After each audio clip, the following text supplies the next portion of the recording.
was born in 1920. I know I don't look it. I think all of us who are of a certain age, we think of ourselves when we're young, okay, and then 50 years later, when we come towards the end, we ask, well, how did I get here? I got here through various means. I was born right after the First World War. I was arrested for not going into the Second World War until they found me mentally incompetent, as proven by my poetry. Somebody asked me about advice as a poet. I said, well, don't you need to write your poetry on a regular basis so that you would get good at it? And I said, no. If you don't write something, wait until you have something to write. So in my chronology, you might see large gaps of time between one poem and another. But I had other means of getting by. I did write some movies and some novels, and the most prominent one that I liked of mine is Barfly, which of course dealt with some of my favorite places. Okay, bars. I mean, we all have the remembrances of dark, smelly bars. Okay. Where the light's not good, and which made it easier to pick up lovely ladies who were lovely at night, but my God, in the morning.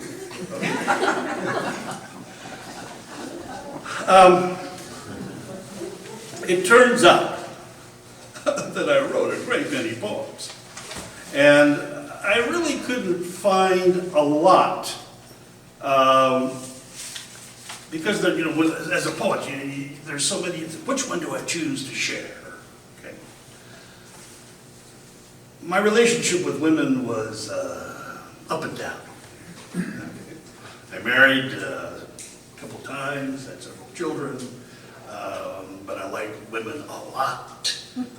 So I found this one that I thought you might enjoy.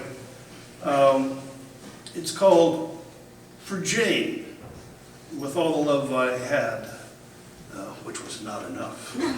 I think that pretty much says it all. Okay. I pick up the skirt.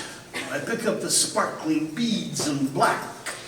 This thing that moved once around flesh, and I call God a liar. I say something that moved like that, or knew my name, could never die, in the common verity of dying. And I pick up her lovely dress, all her loveliness gone, and I speak to all the gods, the Jewish gods, the Christy gods, chips of blinking things, idols, pills, breads, phantoms, risks, knowledgeable surrender, rats in the gravy of the two gone quite mad without a chance, hummingbird knowledge, hummingbird chance. I leaned upon this, I leaned on all this, and I know her dress upon my arm, but they will not give her back to me. Thank you. Apparently I had a thing of whimsy as well. And as such, I wrote about my cats. Anybody have cats? Yes. I have 2 cats. That's all I'm going to say about that. I know, they're limited, have different needs and concerns, but I watch and learn from them. I like the little they know, which is so much. They complain, but never worry. They work with a surprising dignity. They sleep with the direct simplicity that humans just can't understand. Their eyes are more beautiful than our eyes, and they can sleep 20 hours a day without hesitation or remorse. When I'm feeling low, all I have to do is watch my cats, and my courage returns. I study these creatures, and they are my teachers.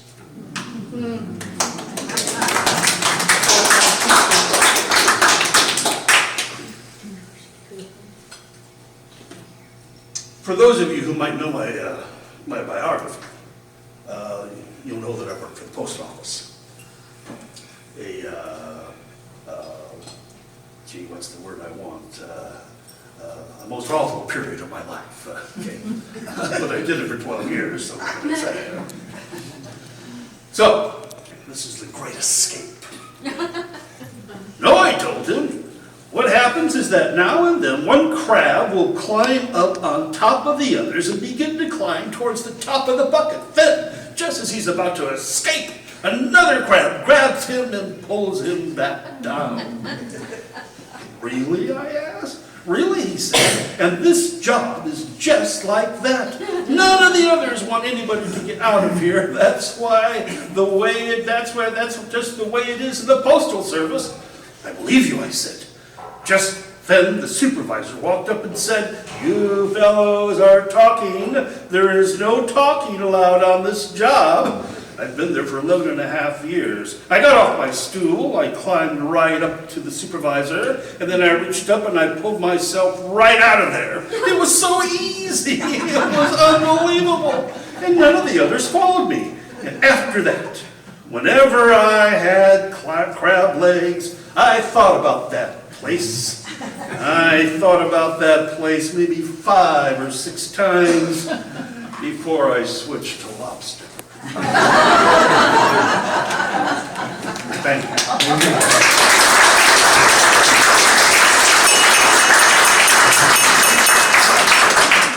Next, and completing this first round is Joan Swift, who is fairly newly dead. She's straight out of the Bardo. Welcome her back. Joan Swift. Just in 2007. So now your second invitation for me is for dead poets. And today sort of extends Day of the Dead, which is coincidentally my birthday.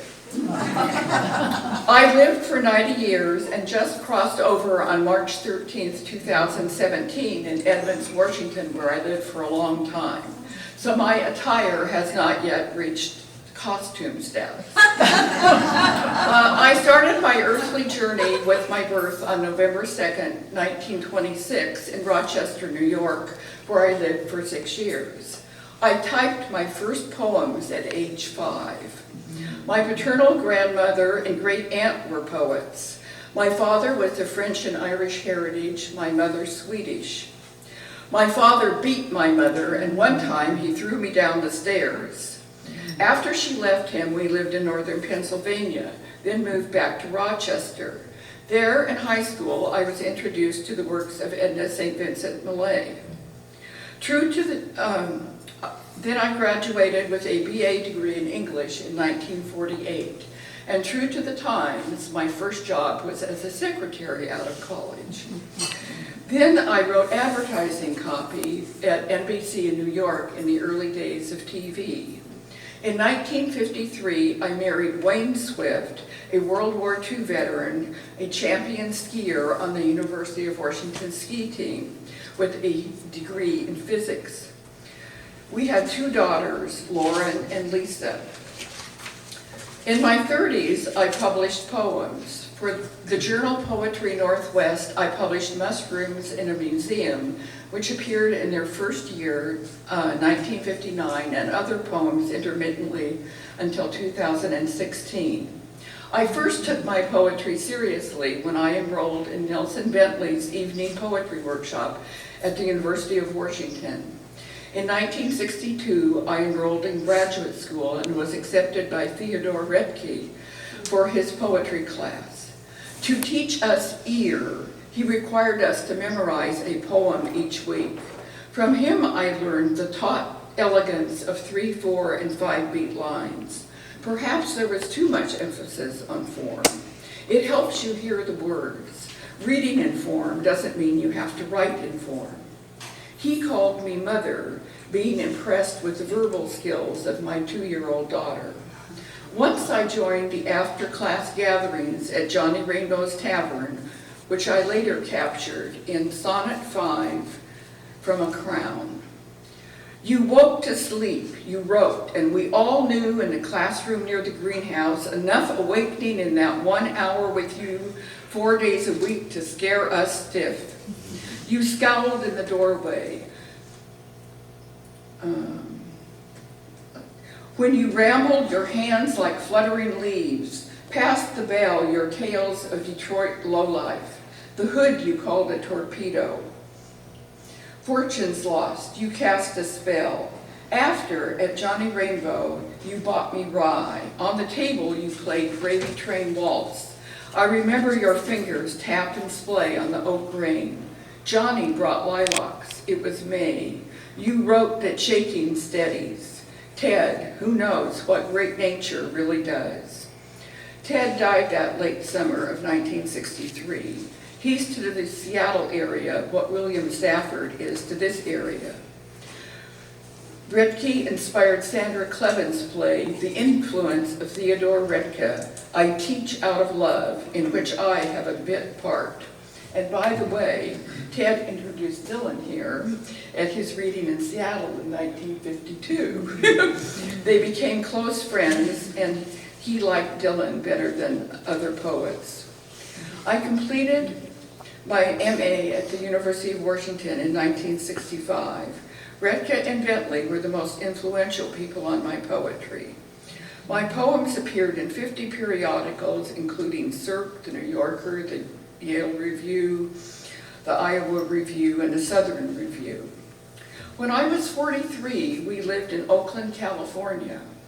On St. Patrick's Day, 1970, there was a knock on the door at noon. The man standing there I had seen the previous fall. After a storm that blew a neighbor's tree into our backyard, he was one of the people who asked for yard work.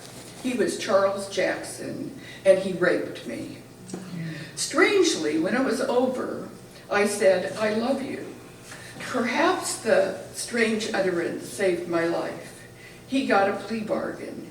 In 1970, there were no rape hotlines or rape crisis centers, nor organizations supporting women who'd been raped. A decade later, a DA from Alameda County tracked me down in Washington State. Jackson was on trial for the rape and murder of Joan Stewart, just 3 blocks away from where he raped me. That Joan was age 43. My poems about rape were difficult to publish. Poetry Northwest published the first 5. In 1985, 12 rape poems of the trial were included in Dark Path of Our Names. Then all the rape poems were gathered into Intricate Moves, Poems About Rape.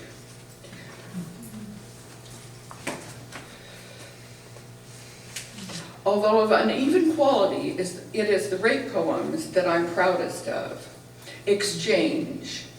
I gave you my white neck, like a gift I gave you my throat. You gave me your black hands, ripping the knot. I gave you my pale carpet, some doorknobs, and one white wall. I gave you my bed as blue as where lilies tremble. And you gave me your history. There, that old black book, turning the creamy pages until you shook me out, a pressed flower. I gave you my stem and my leaf. Black bee, you gave me your sting. You gave me your life. Untitled. Sister victim, I could have told you storms aroused him, winds sway with branches, whole trunks of trees blocking the road, all the small streams swollen and spilling out of their ferned banks. You knew nothing of me and can't now. Breath stopped by the same hands that grabbed my throat. Did he chant behind you? No, he filled your mouth straight forward, then made his awful cut. I want to think he killed you accidentally, but those words I whispered, I love you, are rain darkening back as the next day he did, and the police were there. What of our matching names? I have no blood sister, but your blood stains my breasts, my thighs, my hair. In 1909, my husband of 56 years died. The next year I published Crocus, which is a chapbook of 16 of my poems. It republished a poem I wrote about the death of Jackson. What comes back? There is no face, no hair, no skin smell, searing blue or liquid brown eyes telling me, here's the one I killed. I float in gauze as the day begins its shape around my bed.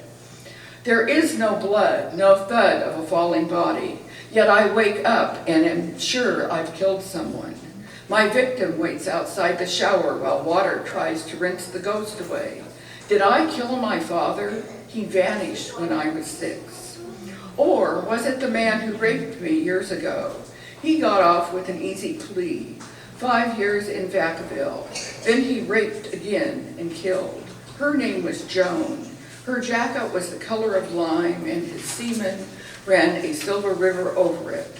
When I took the stand, I told the jury how I painted a windowsill that day. He lunged through the door and how he grabbed my throat and threw me down. The jury gave him life. Is he the one I killed? March, gray Sunday morning, my cousin phones. Her granddaughter, baby girl born in a dorm room. Wrapping of the child in plastic, dumpster behind the empty place of love and tears and terror. I sink into the texture of the chair. I mourn. Is there a killer waiting in all of us?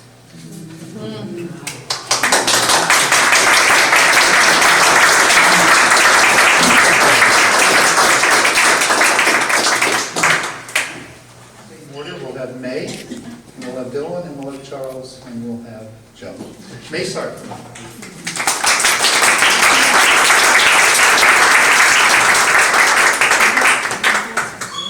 During the 40s and 50s, I lived a very nomadic life, lecturing, reading at various colleges and universities and other forums around the country and in Europe, and jumping in and out of bed with a number of women and even a few men, a husband and wife pair, first the man and then a few years later the woman. Yeah. But I also, when in the Southwest, met a woman by the name of Judy, who was a teacher at Simmons College, and she became my lifelong partner. She would be my wife, I guess, if we had been living in this era. But she established a home for me in Cambridge. And then, after the death of my parents, I bought a home of my own in New Hampshire, in Nelson, New Hampshire. And this really made my fame and fortune. My years, my decade from 1958 to 1968 in Nelson, New Hampshire. Now, I'm going to read to you a poem I wrote shortly after I lived there about that magical house in Nelson. Again, it's a longer poem, so I'm just going to read a couple of stanzas, the second stanza and the fifth stanza, the last. Reflections by a fire on moving into an old house in New Hampshire.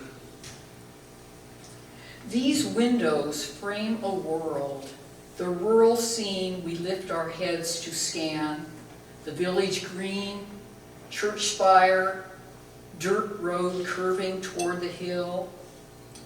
Windows select the form and hold it still. Almost their shape defines the shape of thought, that spaciousness in a small region caught. I wonder if the secret of dimension will come to me if I can pay attention. And if I chose this house because I guessed and hoped that I would pass the crucial test, that if the form was there, I'd learn the rest.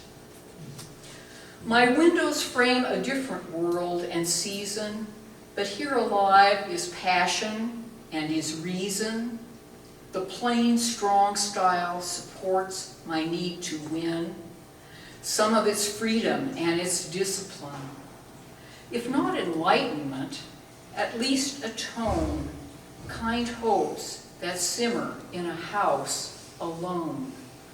I dare myself within this native shell to live close to the marrow, weather well.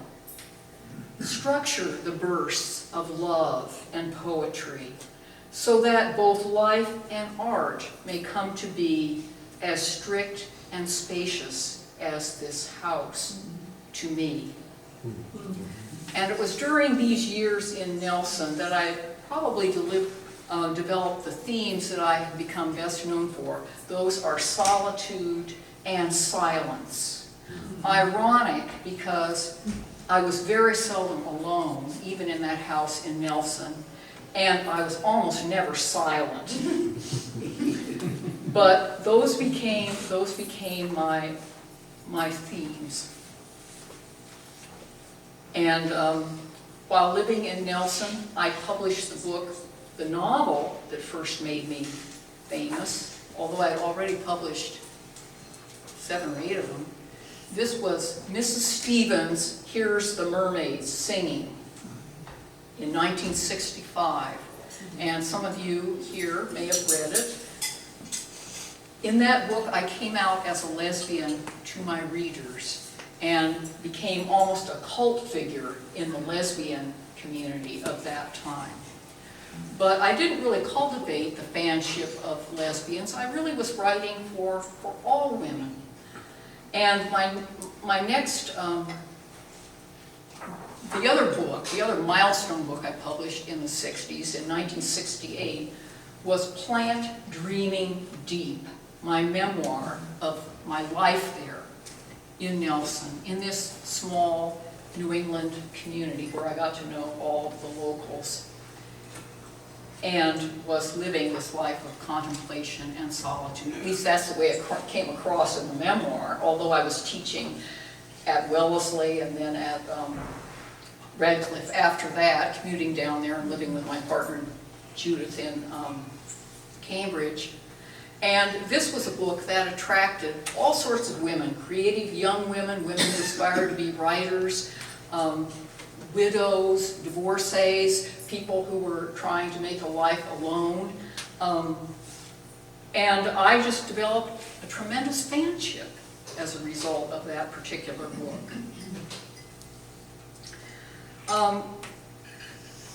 One of the things that I learned to do when living in Nelson was to become a gardener. My mother had been a terrific gardener, and I would like to read you a poem about her.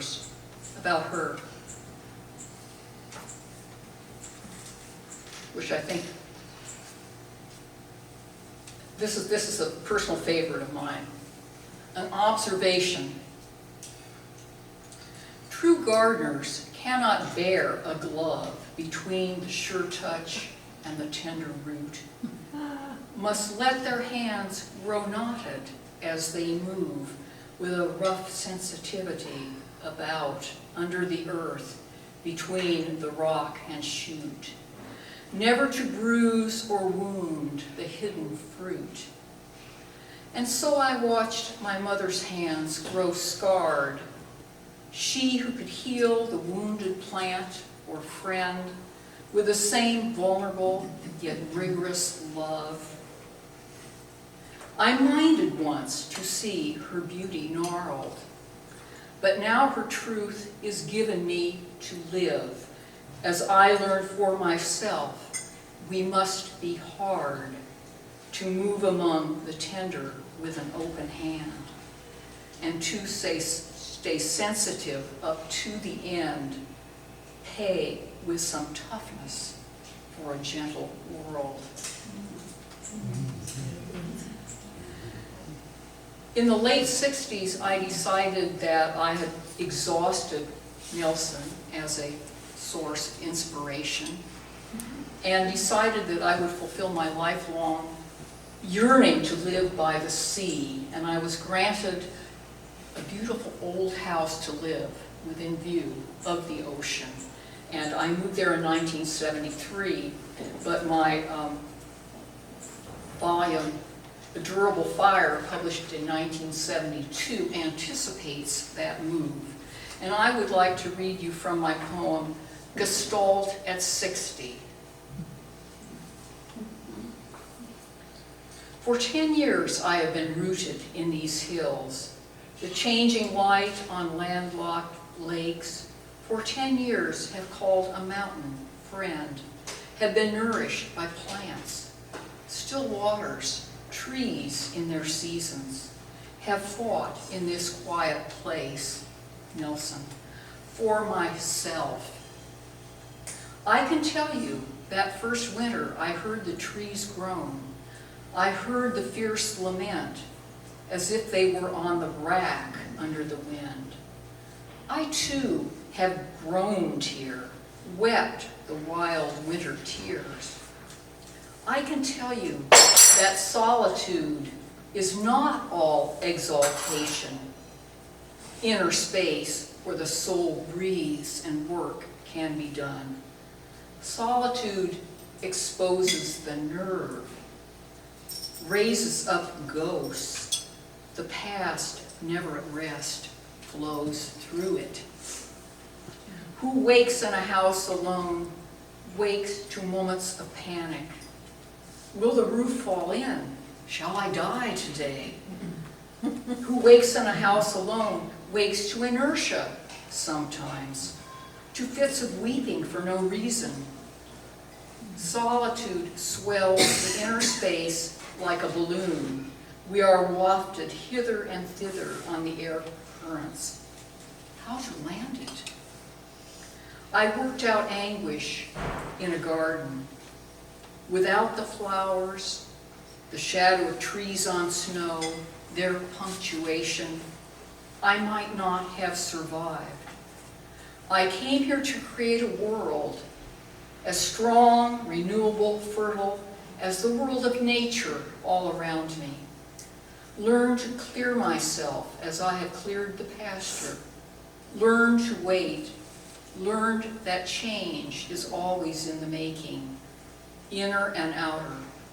If I can be patient, learned to trust myself. Wow. And I was writing poetry. I have so many others I would love to read you. Never enough time. That's the story of my life. Always disappointed, always shortchanged. But I want to read you one more. This was published just a year before my death. And I think it suits the time that you are living in, that I am not living in, and am almost glad that I am not. Though I lived through some difficult times. By the way, that last poem I read is consonant with another book, a second memoir, that made me even more famous, and that was Journal of a Solitude.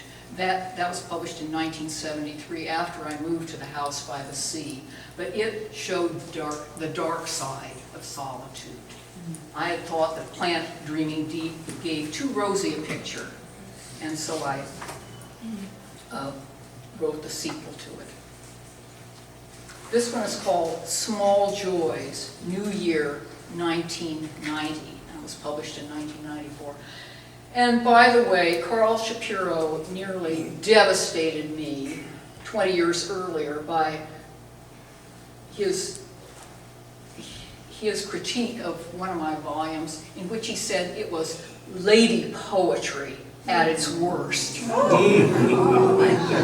And throughout my career, sentimentality and being trite and so forth. So this poem probably would incur the same wrath of the critics, but nevertheless, I will read it for you. Small Joys, New Year 1990. What memory keeps fresh, frames unspoken, I catch for you, innumerable friends. When so much else has been destroyed or broken, these joys remain intact as the year ends. A year of earth grief and bitter news, the starving children and the burning trees. otters coated in oil, and dolphins drowned. Small joys keep life alive. I give you these. They will not die, you know. They are around. When the long winter lingered on and all the color stayed an ugly brown, suddenly snowdrops had pushed their way through, and their sharp whiteness made all new. Early in February, owls began to woo, their language gentle calling, hoo, hoo, hoo. And I was lit up when an awesome bird in the harsh cold spoke such a tender word. The finches changed their suits early this year from olive to bright gold, and there they were, burbling as always, their busy flight, a whit of yellow weaving through the static air. The daffodils in April thronged the grass, and all along the wood's edge, fabulous, to show the 1,000 faces of a nation expected, still beyond all expectation.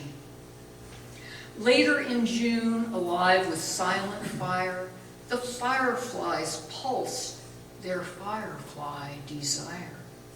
And from the terrace I could watch the dance, follow their bliss. It happened only once. Full summer brought nasturtiums in profusion. I picked and bent to drink the sweet confusion. Yellow and orange, the fresh scent. I could keep summer in a bowl of days, for days, and did. One autumn night, my cat ran to my call and leapt 5 feet over the terrace wall. A second, weightless, he flowed and did not fall. That silver splendor, princely and casual. And last, I give you murmur of waves breaking, the sound of sleep that is a kind of waking.